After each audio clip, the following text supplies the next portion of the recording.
We're going to talk a little bit about SVGs. SVG stands for Scalable Vector Graphic, which is exactly what it sounds like.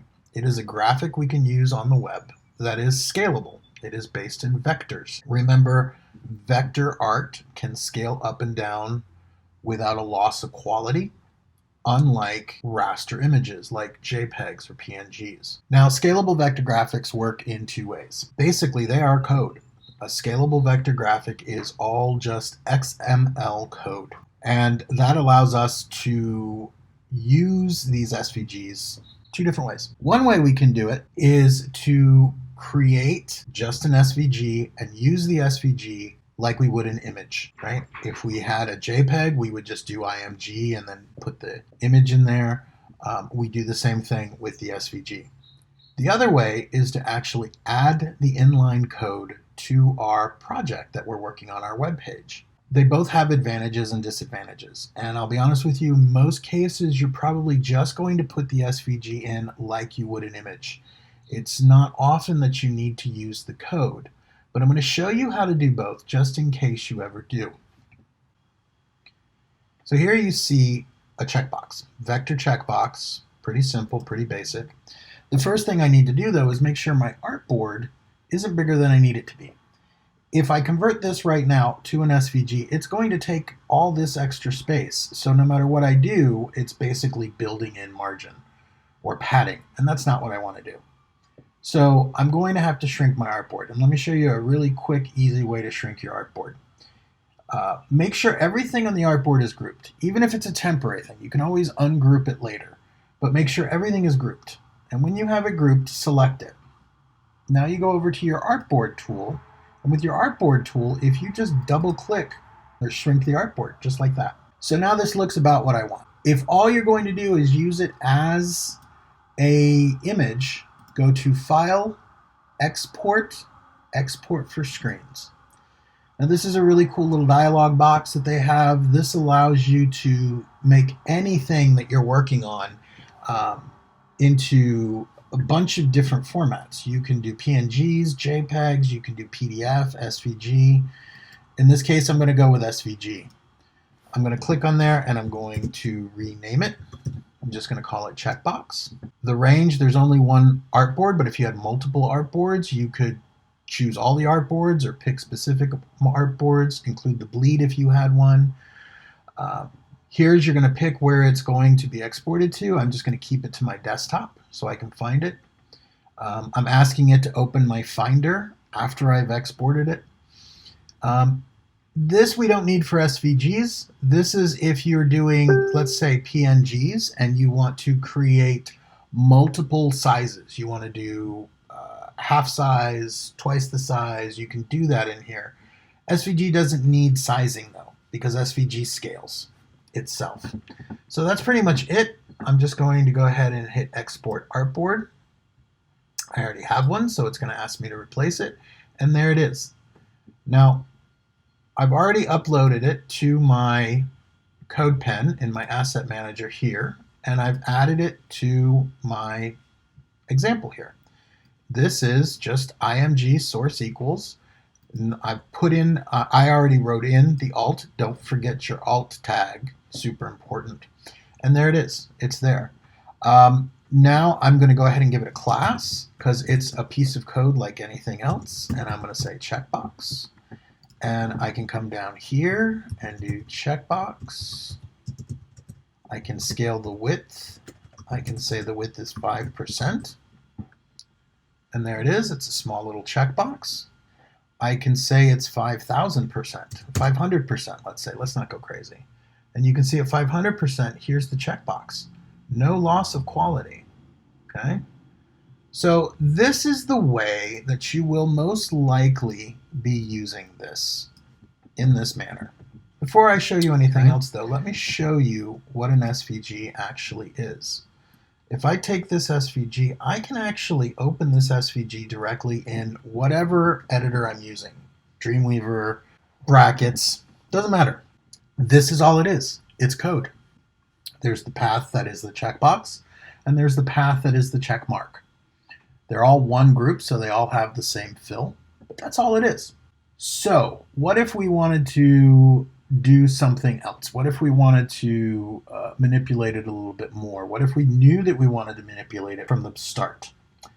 Let's go back here and let me show you another way to convert your SVG. Instead of export for screens, I'm going to do export as. And over here, I'm going to go back to my desktop. I want to call this one checkbox 2 just so we can see. And just going to make sure that this is set to SVG, and I'm going to hit export. Now we get a little dialog. We actually can control some of the way the code works. One of the things we want to do is make sure we're always doing internal styles. We run a separate internal style sheet. We don't want to do inlines. If you have fonts in your vector graphic, like a logo, this part is critical. Make sure you convert the fonts to outlines. Just like anything else, if the computer you're showing your website on doesn't have your font and you haven't converted to outlines, your graphic won't look correct. We're going to preserve images if we have images in our vector. I don't know why you would. Now this is one that we want to talk about. This is the object IDs using layer names. So right now, if we go back to Dreamweaver, you will see that this has one layer. Both of these have the same class.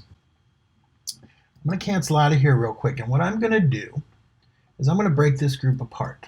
I'm going to create a new layer. I'm going to call this layer check mark, and I'm going to move the check mark right up in there. I'm going to change this layer to check box. And just because I'm anal retentive about things, I want to get out of the group because I don't need it. So I've got two layers, a checkbox and a check mark. All right, so I'm going to go back, export as. I'm going to still do all my stuff here. I should have done this first. I'm doing this a little backwards, but that's okay. You guys can live with that. I'm going to close that. So again, I'm going to stick this with layer names. So in other words, they're going to make object IDs out of checkmark and checkbox. Decimal, leave that alone. That's the amount of curve and things like this. I always just leave it at default. You definitely want to make sure it's responsive. And you definitely do not want to check minify. Minify is when they take all the code and they remove any line breaks. So you get one super long bit of code. It's super hard to read. Now, the thing we can do before we go forward, before we save this, is to literally say, show me the code. So it's going to show me the code. And here's the code. What you'll see is there's still one style, CLS1, but now we have different IDs, right? So let's go ahead and take this. I'm going to copy this. I'm going to put this right in here where the code was.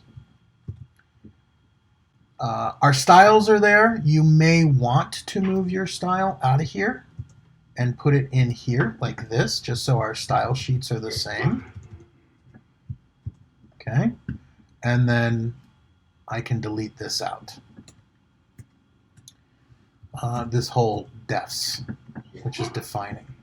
So there we go. That's the one thing I might do. This is a simple one, so I did it. You don't always have to do it, but I like my CSS to be in one place. Now, the thing is, I can still shrink things down. I can do something like this. Container SVG width 5%. And there we go. I can still shrink it down just by saying I want this particular SVG. You can give this SVG a class if you want, instead of doing it this way, so all of that's the same. So I'm going to show you one of the tricks we can do by having those different layers, where we can get these to do some good for us, right? Why we might do it this way. So what I'm going to do is I'm going to say, and what I want is the check mark, so you can see that right here. I'm going to do hashtag check mark, and then you'll notice that everything is a path, right? What I want to do here is say path, so I'm saying if you're a path under this particular ID, and you are a hover, right? So we're going to hover over that. Then let's do fill red. Now, when I hover over that, so there we go. I can actually go in and change that, right? And do a hover effect on just one part of this image. And I don't have to create two separate images to do it, okay? This is good for things like icons. So think about Facebook, Twitter, account logins, right? Being able to do a hover effect by just using an SVG, right? These things are what's going to help you use them. Now, most of the time, you're going to do it like this. But using Illustrator will help you to create the code you need. It'll help you make your SVG exactly what you need for the project you're working on.